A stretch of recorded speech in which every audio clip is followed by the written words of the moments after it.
All right, so I'm going to go through some basic Excel plot formatting just for you guys who might be a little rusty on it.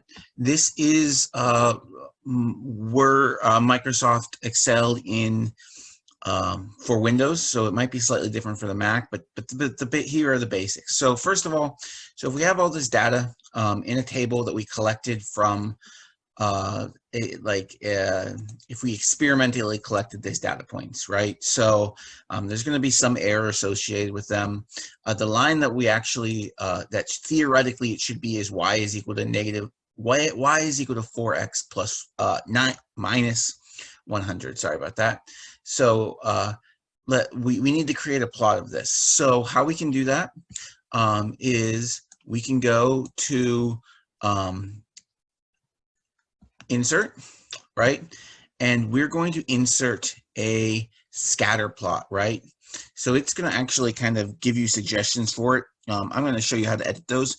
If it's data points, which is if you've experimentally collected it, you should be data points and not smooth lines. So you want to make sure you use that.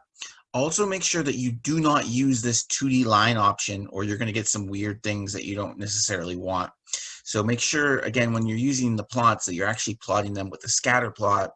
Since it's experimentally taken data, again, going to be data points. So, and not smooth lines. So we can click on that. It gives us a decent plot in terms of like actually having this spaced out, but there are a bunch of things that we need to fix. First of all, this figure, first of all, should be figure 1. And if it doesn't tell you this, you should label it at the bottom, but also it needs to be down at the bottom. So you can either click and drag it like I just did there and kind of format it that way. Or you can actually just copy and paste it into your Word document and label it there. But the easy way for me to do it is to just click and drag it down. You should not have a title at the top. All right, so some other things that you're going to want to do is see this axis. It intersects in the middle, and it's hard to read that 20. So if you click on that and then right-click and then go down to Format Axis, we're going to be able to change some of these values. So if you scroll all the way down to Labels, it says Next to Axis. If you put it at Low, it brings it all the way down to the bottom. Again, it kind of gets into that, so we're gonna move that down so you can kind of see it that way. So then the other thing that you want to do is you can see that it goes from 0 to 35. This 35 to 40 isn't relevant. So actually, if we go back to that, right click on it and Format Axis again, you can actually change this maximum value to 35 and hit enter, and it looks much better that way. All right, so also there's a lot of, this is implying a lot more precision. I guess it is implying we do have that much decimal places on the left here, but you really should only have these going 80, 60, 40, and whatever. So if you click on that, since we already have that Format Axis bar over here, it kind of automatically shows. If it wasn't there, you could right click on it and Format Axis. But anyways, so we want the number for that to be, we don't want any decimal places. We want 0 decimal places, and hit enter. It should be noted that in this class, you may need to make it a log scale. So I'm going to click it and just see so you can see it. So if you click logarithmic scale, oh, well, it's not going to let you on that one. Let me click on this one. Oh, actually it did. It just gave me an error. So if we go back here, turn off logarithmic scale. If you click on this one, you can turn one and or both of them to logarithmic scale as needed. So in case you need to do that for your lab, that's kind of how you do that. Should be noted that you also need axis labels. So so if you right click on here, you can go to add chart element. Actually, maybe you don't actually have to click on that. So you want to add axis title, and you can add a primary vertical and click on there and type in whatever you want. Don't forget, we don't actually have units for these, but you should always have, for instance, if it's units or meters, you should have those typed in there. You can do the same thing to add a chart element for the horizontal. Again, don't forget units. Again, we don't have units, so I'm not actually going to do that. Okay, so that's a pretty good looking plot. Now, if we want to plot a theoretical line, right? So we know the equation of this line. It's y is equal to 4x minus 100. We need to plot the same that on the same data point. So what you can do is, first of all, you need to generate these points. So I did it from 1 to these should be much finer to make sure it's a smooth curve. Now, since it's a straight line, it doesn't actually matter how fine it is. But if you had some other curvy line, you want to have these much finer than the data points that you're taking. So I did it every one, and then over here just calculated what the theoretical value should actually be. So I accidentally did that. Okay, so now that you have that data, that's how I generated that. So if you click on these data points, right click, and you can click select data.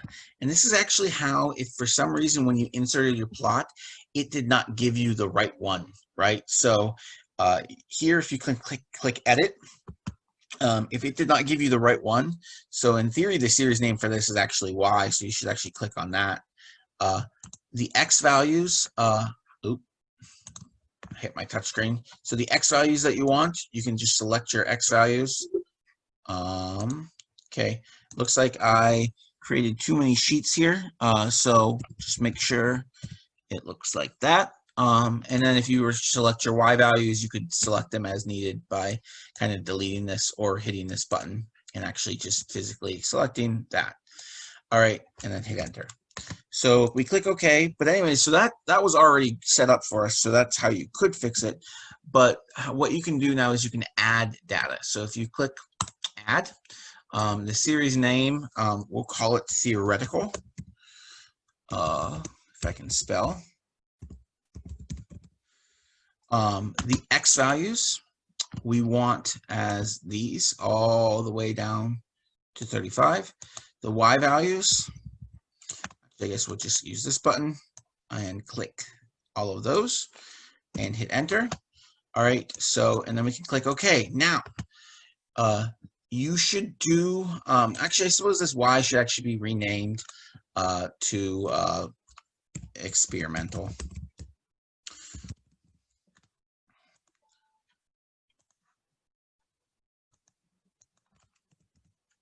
All right, so now you can take a look at that.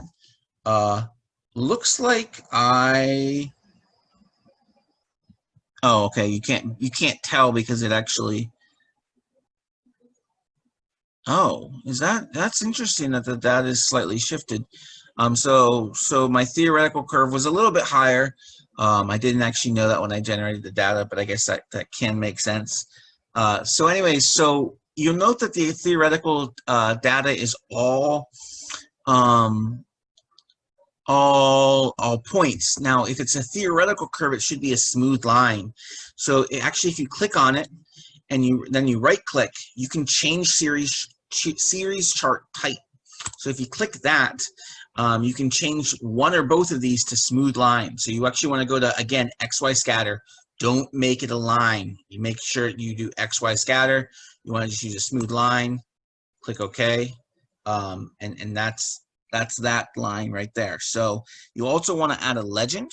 So if we go back to design, add chart element, legend, we'll add that right there. You can kind of play around with this to make sure it's always legible where it needs to be. But once you have that all set up, now we have a good looking plot. So those are kind of just the basics. I kind of hopefully gave you some hints on what to do to format this correctly. Make sure you don't have any unnecessary white space. Actually, I guess technically I do here. So if you click on here, right click, format axis, this should really only go up to 60. And this minimum should really only go down to negative 100.